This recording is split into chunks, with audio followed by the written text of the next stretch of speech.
Alright, so it's a week later and the FST is still in my garage. So I figured I'd give an update on what that whole thing was about.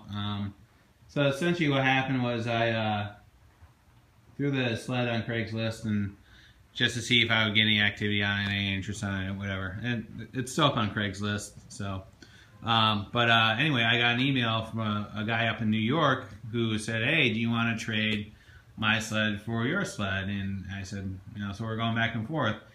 And the sled he had for they wanted to trade was a 2006 Fusion Dragon XR. And if you guys know what, if you guys are familiar with Polaris, that was the second year of the Fusion, and that particular sled was a snow check only. It's somewhat of a unique sled in the fact that it's got the Walker Evans shocks on it, front and back, and special graphics package and everything else, and it's two-stroke. So him and I were going back and forth and everything else, and I kept asking about condition, this, that, and the other thing. He said everything was good, very good shape and everything else. And I told him about mine, so I take very good care of my stuff. So I'm hoping that it's a fair, even trade. So anyway, me and my buddy went out to New York on Sunday of last week. We went and took a look at it, and I should have asked him a lot more questions. Because essentially, once I got there, as soon as I saw the sled from 30 feet away, I knew I was going to be disappointed. Just in the fact that it was being stored outside underneath a tree. And it was surrounded by weeds and everything else. So we went and looked at it anyway. And one of the reasons why I went out there is because it only had 2,500 miles on it, which is pretty low for an 06.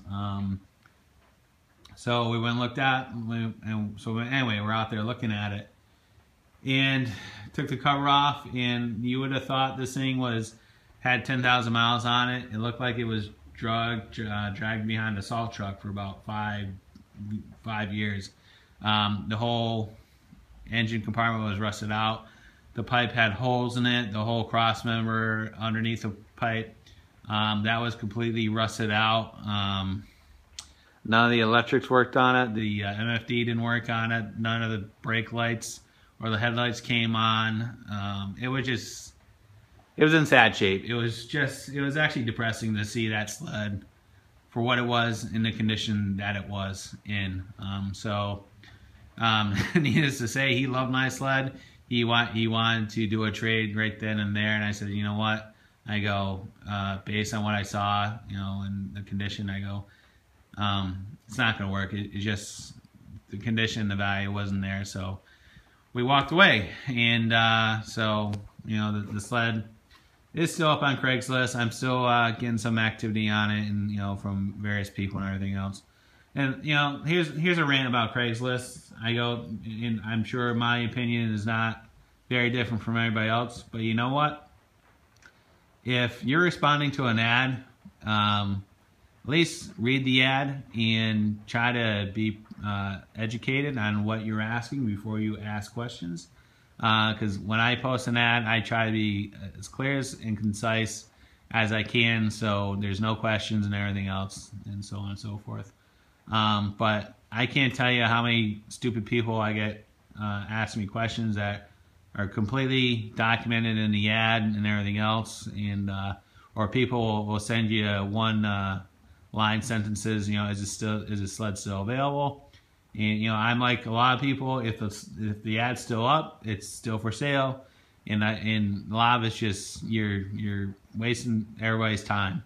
So unless you're really interested in something, do us all a favor and don't respond to an ad, because nothing is more annoying than taking the time to post an ad, get something ready for sale, and you get an interest from somebody, and you apply to it, being prompt and everything else, and then you never hear back from the person or anything like that.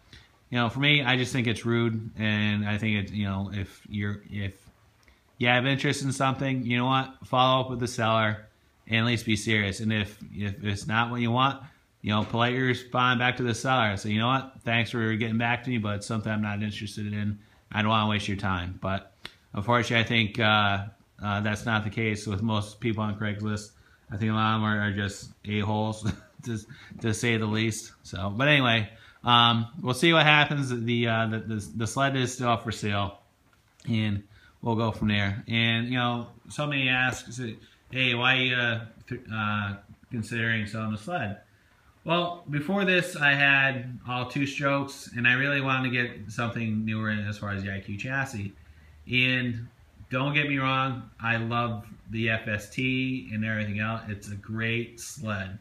It's a great trail sled and everything else. It's dependable, even despite the couple things I've had with it.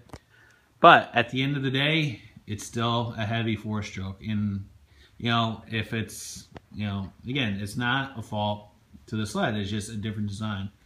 And what really kind of got me thinking last year is, I want to go back into the 2-stroke market is, I was up with a friend of mine up in New Hampshire, and we did some impromptu boondocking. And I got this thing buried, and I thought I was going to have a fucking heart attack trying to get this thing unstuck. I've had 2-strokes all my life, and I would never hesitate as far as going into the woods and playing around there, but I got this thing buried so bad, it took us an hour to get it out, and I thought I wasn't going to make it out of the woods without being put on a stretcher. That's how bad I was doing. So essentially, again, it's up on Craigslist. Whether I sell it or not, I really don't care, but if somebody comes back with the right offer, I may be inclined to get out and get back in the 2-stroke market. So, but at the end of the day, I still love this sled. I think it's great. It's comfortable as hell. It's warm, great power. Even with the heavy weight in the front end, it rides really well. The front end doesn't dance around or anything like that, and the thing just rails in the corner. And everybody I tell, they can't believe it, but once they get on it, again, because the extra weight in the front end does have its benefits, because that front end is planted, and with the right amount of carbides up front, when you point this thing in the corner, this thing will just rail the corner. It doesn't plow or oversteer or anything like that. It's a great sled. But anyway, I figure I would give an update as far as what's going on with the FST. So again, it's still in the garage for now, but who knows? In 3 or 4 weeks, it may be gone. It may be replaced with something else. So we'll see. But again, thanks for watching. If there's any questions, comments, concerns, anything like that, put them in the comments box, and I'll get back to you as soon as I can. Thanks. Have a good day. Bye.